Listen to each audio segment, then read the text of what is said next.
This topic is over kinetic energy, and there's a lot to say about energy, but in this video I'll just keep it simple. If an object is moving,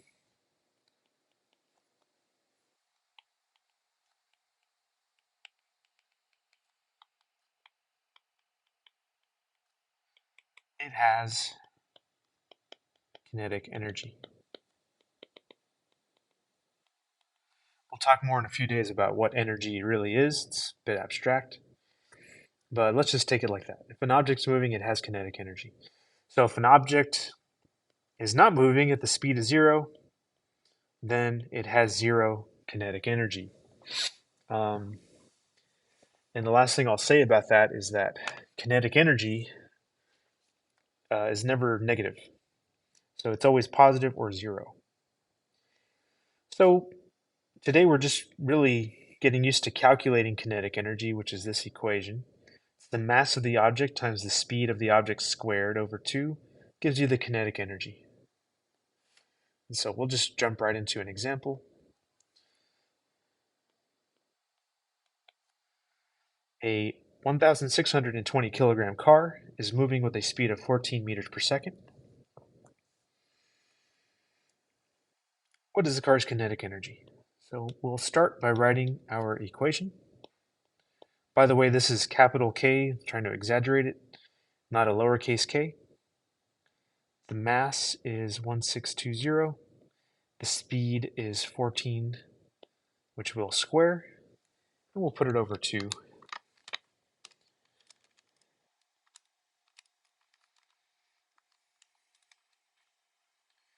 And we get a number which makes absolutely no sense to us, 158,760. And the units for energy is capital J. This is joules. It's a U. Joules. And I say this number makes no sense to us. If I use the units of calories, which you all know, and I say, oh, I'm having a snack, it's 100 calories, yeah, that's pretty small, it's typical.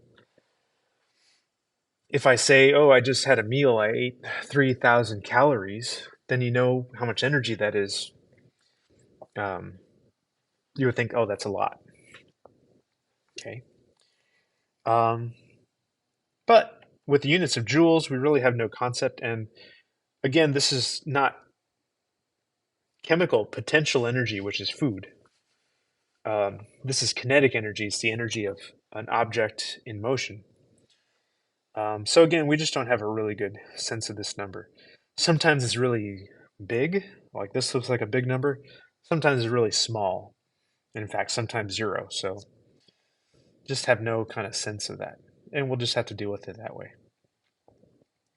The next one says a 1,620 kilogram car is now traveling at 28 meters per second. So in other words, the speed is doubled from this problem. What is the car's kinetic energy? Well, we could just calculate it. You would put in the mass, and you would, instead of 14, you would put in 28, square it, put it over 2, and you would calculate that number. Which we did in class, and that's fine. I want to solve it another way. And I'm going to do my work right here so I can use this as my, because I'll need to use this one. For part B, what if I just say that the kinetic energy is proportional, and I'm trying to use that symbol there, it's not very easy. Here, one last try. Yeah, there we go. Now I'm looking up here. Okay. Kinetic energy is proportional to mass times speed squared. And so, if we keep the mass the same of the car, but I double the speed, right? So now there's 2 in here.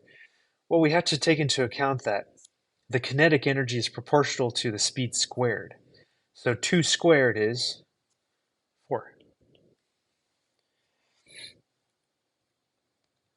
So in other words, the kinetic energy goes up 4 times. So all I have to do is take that number times 4. And so for part B, the kinetic energy of my new car, not my new car, but my car going twice the speed is 635,040 joules. It's 4 times as much. And you would get that just by plugging in 28 here and doing it the other way. Let's do the last one. Suppose I give you the mass of the car, and suppose I give you the kinetic energy of the car, and I want to know what is the speed of the car. So I would put in 101,250 for K. The mass is 900. V squared over 2. And now we would do some algebra to figure out what V is. We'd first start by multiplying both sides by 2. This is 202,500. Now we'll divide by 900.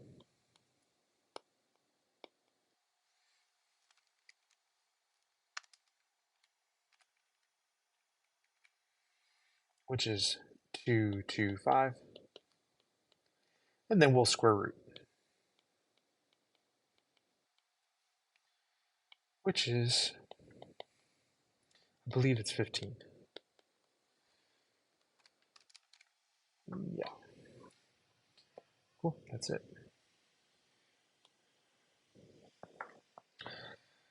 Forgot to show how I might grade this. On this one, it would be very simple. I would give you a point there. I would give you a point for your substitutions, correct? 1620 and the 14 where V goes.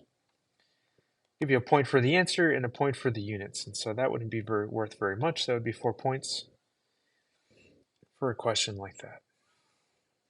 For this one, which may be more like what your quiz is, I would give you a point for your equation. I would give you a point for correctly substituting K and M. I would give you a point for rearranging this thing for V, regardless of what this is correct or not. I'd give you a point for the answer and a point for the units, and so this would be a little bit more, worth more points. That would be worth about 5 points. And that is it. Forgot to mention, no, I mentioned it. The units for energy are always joules, okay? And we won't use calories, even though that's another unit of energy, but that's more for like food.